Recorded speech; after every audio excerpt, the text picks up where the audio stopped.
Olá! Hoje a gente vai mergulhar nos materiais bem interessantes sobre o direito processual constitucional aqui do Brasil. A ideia é, assim, entender melhor como é que o país garante que a Constituição seja mesmo a lei maior, né? Temos aqui uns conteúdos de aulas que explicam um conceito-chave, o tal do controle de constitucionalidade. Parece complicado, mas vamos descomplicar juntos. Exatamente.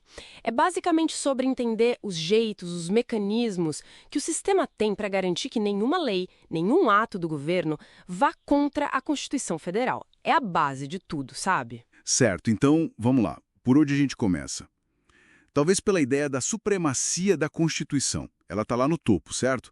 Mas quem garante isso na prática? Olha, quem garante mesmo, na maior parte das vezes, é o Poder Judiciário. Isso acontece por meio do que a gente chama de jurisdição constitucional, que leva, então, ao controle de constitucionalidade. Entendi. E esse controle ele não é uma coisa só, né? Tem tipos diferentes. Tem, sim. Ele pode ser preventivo, quer dizer, antes mesmo da norma existir para tentar evitar o problema, ou pode ser repressivo, atuando depois que a lei já está valendo. E assim, embora o legislativo e o executivo possam fazer algum tipo de controle, que seria o controle político, aqui no Brasil o mais forte mesmo é o controle feito pelo judiciário, o controle jurisdicional. Ah, ok. E aí entra uma coisa que os materiais destacam. O Brasil usa um sistema misto. Isso me pareceu bem central. O que significa essa mistura na prática? Significa que a gente tem, convivendo, duas formas principais de controle pelo judiciário. Uma é o controle difuso. Esse veio lá do modelo americano e o Brasil adotou já em 1891. Difuso? Como assim? No difuso, qualquer juiz ou qualquer tribunal, quando está julgando um caso normal, um caso concreto, pode olhar para uma lei e dizer: olha, essa lei aqui eu não vou aplicar porque ela me parece inconstitucional. Mas, atenção. Só para aquele caso específico, né? Exato. O efeito inicial é só ali, entre as partes daquele processo. É o que chamam de efeito interpartes. Mas isso não pode gerar uma confusão? Tipo, um juiz acha que pode, outro acha que não pode aplicar a mesma lei? Pode sim, essa é uma questão. Mas o sistema tem uma saída para isso. Se o Supremo Tribunal Federal, o STF, decidir num caso desses, por via difusa, que a lei é inconstitucional, o Senado Federal pode depois suspender a lei inteira. Ah, e aí essa decisão do Senado vale para todo mundo? Isso. Aí sim, a suspensão pelo Senado, com base no artigo 52, inciso X da Constituição, tem efeito geral, erga omnes. Então, o difuso começa pequeno, mas pode acabar grande. Entendi. Começa caso a caso, mas tem essa possibilidade de ampliar pelo Senado. E a outra via de sistema misto, qual é? É o controle concentrado. Aqui a coisa é diferente. A discussão sobre a constitucionalidade da lei vai direto para o topo, direto para o STF. E não depende de um caso concreto de alguém. Não. A ideia aqui é analisar a lei em si mesma, em tese, de forma abstrata. E para isso existem ações específicas, não é qualquer processo. E a decisão do STF, nesse caso concentrado, o efeito dela é diferente do difuso? Totalmente diferente. No concentrado, a decisão da STF já nasce valendo para todo mundo. É erga omnes desde o início. E mais, ela é vinculante. Vinculante. O que isso quer dizer? Quer dizer que todos os outros juízes e tribunais e também toda a administração pública são obrigados a seguir o que o STF decidiu. Não tem escolha. É uma definição mais, digamos, definitiva e centralizada. Faz sentido para dar uma uniformidade, né? E que ações são essas que levam a discussão direto para o STF? Basicamente, são 4 as principais. A mais famosa é ADI, Ação Direta de Inconstitucionalidade. Ela serve para pedir ao STF que declare que uma lei ou ato normativo, federal ou estadual, é incompatível com a Constituição. Certo, para tirar do sistema uma lei que não está de acordo. Isso. Aí tem a ADC, Ação Declaratória de Constitucionalidade. Ela faz o contrário. Pede para o STF dizer que uma lei é sim constitucional. Mas por que pedir isso? Se a lei já existe, não se presume que ela é constitucional? Se presume, mas às vezes tem tanta briga na justiça, tantas decisões diferentes sobre a mesma lei, que a ADC vem para trazer segurança, para dizer, olha, essa lei aqui está valendo mesmo, é constitucional. Ajuda a pacificar, sabe? Ah, entendi. Para acabar com a dúvida. E as outras duas?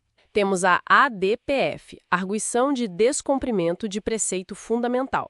Essa é mais específica. Ela protege os princípios mais básicos da Constituição, os tais preceitos fundamentais, e só pode ser usada quando não tem outro jeito eficaz de resolver o problema. Tem algum exemplo famoso de ADPF? Tem sim.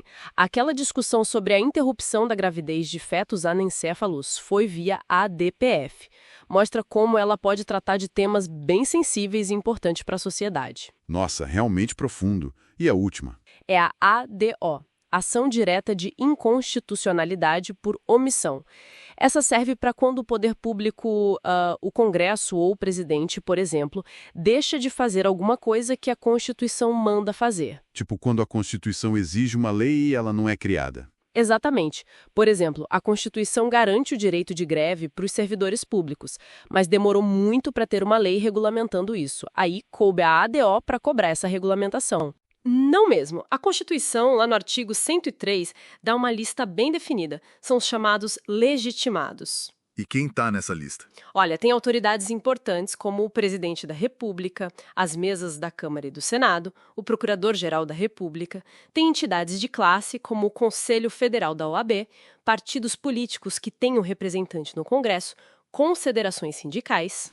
Governadores também. Sim, governadores de estado e do Distrito Federal e também as mesas das assembleias legislativas. É um grupo que representa diferentes níveis de poder e setores da sociedade organizada. E tem um ponto super interessante nessas decisões do STF, no controle concentrado, que é a tal da modulação dos efeitos. Modulação dos efeitos. O que é isso? É o seguinte. Normalmente, quando o STF diz que uma lei é inconstitucional, essa decisão vale para trás, desde que a lei foi criada. É o efeito ex tunc, que significa desde então, anula tudo. Certo. Mas o STF pode decidir diferente. Ele pode dizer que a decisão só vai valer dali para frente, efeito ex nunc, desde agora, ou até escolher uma outra data no futuro. Isso está previsto na Lei 9.868. Mas por que fazer isso? Se a lei é inconstitucional, não deveria ser inválida desde sempre? É uma ótima pergunta. A ideia por trás da modulação é proteger a segurança jurídica e o interesse social. Às vezes, anular tudo que aconteceu com base numa lei por anos e anos poderia criar um caos muito grande, mais problemas do que soluções. Ah, entendi. É um jeito de equilibrar as coisas, né? A lei está errada, mas desfazer tudo agora seria pior. Faz sentido em casos extremos. Exatamente essa a lógica. E para completar o quadro, ainda tem a figura do amicus curiae. Amicus curiae. Amigo da corte. Quem são esses amigos? São pessoas, órgãos ou entidades que têm um conhecimento especial sobre o tema que está sendo julgado no STF. Eles não são parte no processo, mas podem pedir para participar ou ser chamados pelo tribunal para trazer informações técnicas, dados ou pontos de vista diferentes que podem ajudar os ministros a tomar uma decisão mais informada. Legal. Mais gente para enriquecer o debate. Bom, então, fazendo um balanço aqui da nossa análise, o que a gente vê é um sistema bem pensado, né? Com essas duas portas de entrada para o controle, a difusa, mais espalhada, e a concentrada, direto no STF. Tudo para garantir que a Constituição não fique só no papel. Perfeito. O grande objetivo é esse mesmo: manter a ordem jurídica funcionando de forma coerente, sempre debaixo da autoridade da Constituição.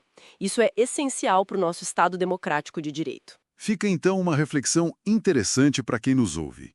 Como será que essa possibilidade de modular os efeitos, de o STF decidir quando uma inconstitucionalidade começa a valer, impacta nossa ideia de justiça e a aplicação da lei no dia a dia? Ao longo do tempo, é algo para se pensar, né? E assim encerramos mais um episódio do nosso podcast de Direito. Muito obrigado por estar com a gente até aqui.